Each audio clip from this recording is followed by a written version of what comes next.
Hi guys. मैं doctor Parveena जानी उम्मीद करती हूँ आप सभी अच्छे होंगे। आज हम बात करेंगे एक बहुत ही इम्पोर्टेंट होम्योपैथिक मेडिसिन सल्फर के बारे में। सल्फर मेडिसिन डॉक्टर हनीमन द्वारा तैयार की गई है। सल्फर को पोटेंटाइज्ड करके हेल्दी पर्सन्स पर प्रूव किया और उसके जो सिम्टम्स उभर के आए उन्हें लिखा। इस तरह से सल्फर मेडिसिन होम्योपैथी में बहुत ही मायने रखती है, बहुत ही अव्वल दर्जे की मेडिसिन है। सल्फर मेडिसिन ये स्किन डिसीजेस में पहले नंबर की दवा है। ये antipsoric, king of antipsoric medicine कहलाती है। मीन्स जैसे आयुर्वेदिक में वात, पित्त, कफ इस तरह के 3 दोष होते हैं और उसके हिसाब से देखा जाता है कि वो वात प्रकृति का है या कफ प्रकृति का है और उसके हिसाब से सिलेक्शन करते हैं मेडिसिन का। उसी तरह होम्योपैथी में भी ये 3 माइजम्स हैं, सोरा, साइकोटिक और सिपिलिटिक। तो सोरा में सल्फर मेडिसिन बहुत ही पहले नंबर की दवा है। साइकोटिक मेडिसिन एंटीसाइकोटिक होती है थुजा, और थुजा मीन्स जब स्किन पर कुछ ग्रोथ दिखाई देता है तो उसे एंटीसाइकोटिक थुजा मेडिसिन देते हैं। और यदि एंटीसिपिलिटिक मेडिसिन मर्कसोल कहलाती है, जो कि अंदर की जो स्किन है वो फट जाती है या कट जाती है या फिर सड़न हो जाती है उसमें, तो एंटीसिपिलिटिक मर्कसोल मेडिसिन काम करती है।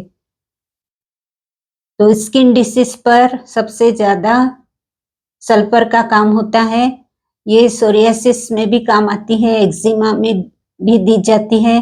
रिंगवर्म या फिर दांत, खाज, खुजली मीन्स ये छोटी से छोटी स्किन प्रॉब्लम से लेके बड़ी कोई प्रॉब्लम हो तो भी सल्फर बहुत अच्छा काम करती है। सल्फर के पेशेंट की एक खासियत है कि उसे स्वीट्स के लिए बहुत क्रेविंग रहता है, मीन्स मीठा खाना बहुत अच्छा लगता है, बहुत पसंद है। और यदि मीठा खाने से उसका स्किन प्रॉब्लम यदि ज्यादा भी होता है तो भी वो कंट्रोल नहीं कर पाता मीठा खाने से, और इतना ज्यादा उसे मीठा पसंद है। दूसरा एक पिक्यूलियर सिम्टम है सल्फर का कि उससे खड़े रहना बिल्कुल भी सुहाता नहीं। मीन्स जहां भी वो खड़े रहता है तो थोड़ी देर खड़े रहने के बाद में वो जगह ढूंढते रहता है, कहीं बैठने की जगह मिल जाए तो बहुत अच्छा। इस तरह से लाइन में भी खड़ा है तो ढूंढते रहता है कहीं बैठ जाऊं। इस तरह से ये पेशेंट को खड़े रहना बिल्कुल भी पसंद नहीं आता और वो खड़ा रह नहीं पाता। इसके अलावा सल्फर पेशेंट जो है वो स्किन डिसीज के अलावा गैस्ट्रोइंटेस्टिनल ट्रैक्ट पे, बोन्स पे भी काम करता है। गैस्ट्रोइंटेस्टिनल ट्रैक्ट पे वो कॉन्स्टिपेशन पे भी काम करती है दवा, और डायरिया पर भी काम करती है। कॉन्स्टिपेशन की खासियत यह है कि कॉन्स्टिपेशन जब पेशेंट को होता है तो वो बहुत ही दर्द रहता है, इसलिए वो स्टूल पास नहीं कर पाता और बार बार उसे कॉन्स्टिपेशन होते रहता है, क्योंकि दर्द के कारण उसे फियर रहता है उस बात का। तो वो स्टूल पास करने के लिए घबराता है और बार बार उसे कॉन्स्टिपेशन होता है। रेक्टल एरिया जो होती है वो रेडनेस रहता है, वहां बर्निंग भी रहती है। कभी कभी पाइल्स की भी तकलीफ वो पेशेंट को होती है। डायरिया की बात की जाए तो अर्ली मॉर्निंग डायरिया होता है। मीन्स सुबह सवेरे उठते से ही, जैसे बिस्तर से उठे पैर नीचे रखे कि डायरिया के लिए दौड़ता है, मीन्स शौच के लिए दौड़ता है। इतना डायरिया उससे बिल्कुल कंट्रोल नहीं रहता और उससे भागना पड़ता है, लेकिन डायरिया पेनलेस रहता है। इस तरह से ये गैस्ट्रोइंटेस्टिनल ट्रैक्ट पे भी काम करती है, बोन्स में भी काम करती है, पाइल्स में भी काम करती है। और इसका जो पेशेंट है वो हॉट प्रवृत्ति का रहता है, मीन्स उसको गर्मी बिल्कुल भी सहन नहीं होती, और गर्मी इतनी ज्यादा होती है कि जब वो सोता है चादर लेता है तो पैर उसके बाहर रखता है, क्योंकि उसके जो पैरों में उसको लगता है कि जैसे कोई हीट जैसा महसूस होता है और ऐसा लगता है बर्निंग फिट की तरह, क्योंकि बर्निंग फिट जिन लोगों को होता है उनको सल्फर दी जाती है। मीन्स जो तलवे होते हैं पैर के उनमें जलन सी महसूस होती है, बहुत बर्निंग सेंसेशन रहता है। तो इसके लिए वो जब सोता है तो पैर भी वो ढकता नहीं और खुले रखता है। इस तरह से सल्फर बहुत ही हॉट पेशेंट कहलाता है। इसके अलावा बच्चों में भी यह बहुत ही दी जाने वाली दवा है।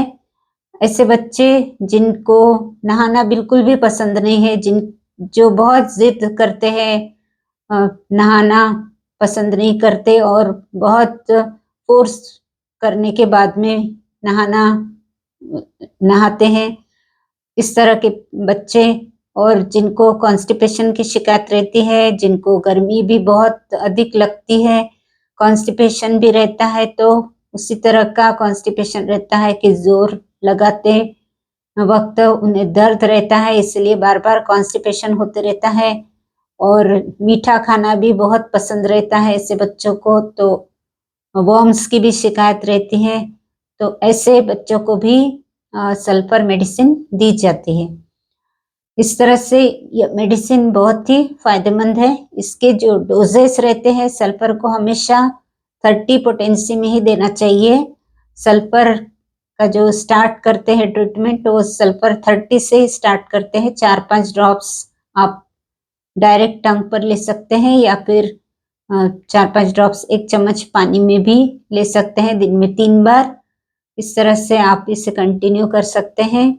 और सल्फर को अधिक मात्रा यानी अधिक पोटेंसी में लेना थोड़ा डॉक्टर से कंसल्ट करके ही लेना चाहिए। इसके अलावा सल्फर का जो पेशेंट होता है वो बहुत ही फिलॉसफी करता है, मीन्स अपनी ही धुन में रहता है और खुद को बहुत ही राजा समझता है। गंदे गंदे कपड़े पहनता है, गंदी स्किन रहती है, नहाना तो बिल्कुल भी पसंद नहीं आता, और फिर भी ऐसे समझता है कि मैं ही अच्छा हूँ, और गंदे लोग दिख गए तो मुंह बनाने लगता है, जबकि वो खुद ही गंदा रहता है। ऐसी बहुत ही उसकी टेंडेंसी रहती है, अपने आप को बहुत ही शाना समझता है और बिल्कुल भी बेपरवाह रहता है। किसी की ज्यादा उससे फिक्र नहीं रहती, अब सोचता है तो सिर्फ अपने बारे में ही सोचते रहता है। इस तरह का ये पेशेंट होता है। तो ये जानकारी सल्फर मेडिसिन के बारे में मैंने आपको दी। उम्मीद करती हूँ जानकारी आपको अच्छी लगी होंगी। तो वीडियो को शेयर कीजिए, लाइक कीजिए, कमेंट कीजिए। चैनल पर आप नए हैं तो चैनल को भी सब्सक्राइब कर लीजिए। तो मिलते हैं फिर मेरे अगले वीडियो के साथ में। तब तक के लिए आप ध्यान रखिए अपना और अपनों का भी। धन्यवाद।